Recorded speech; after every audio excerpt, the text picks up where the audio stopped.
সকলে পঞ্চবছৰ আগবঢ়ক বিভিন্ন জাতি জনগোষ্ঠীৰ মিলনভূমি আজি পৰিণত হৈছে আমাৰ লাবাৰী ৰঙালী বিহু সন্মিলন।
শোণিতপুৰ জিলাৰ অতি পিছপৰা অঞ্চল লাবাৰী অঞ্চলত 50 বছৰ গঢ়িবলৈ সক্ষম হৈছোঁ।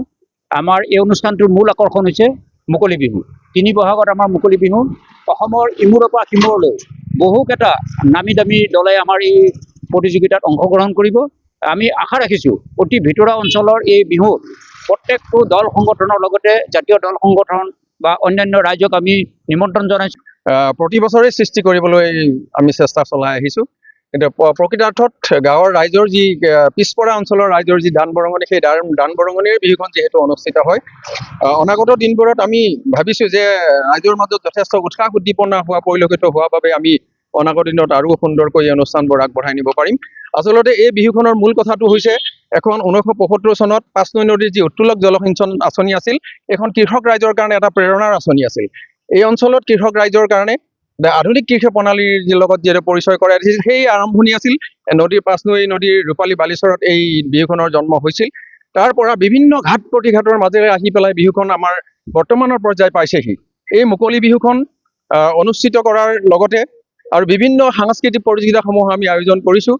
আমাৰ সাংস্কৃতিক প্ৰতিযোগিতাবোৰ আমাৰ ইতিমধ্যে আমি জনাইছোঁ যে মুকলি বিহু হৈছে আমাৰ মুখ্য আকৰ্ষণ। মুকলি বিহুত আমি অসমৰ বিভিন্ন বাচকবনীয়া দলবোৰক আমন্ত্ৰণ জনাইছোঁ।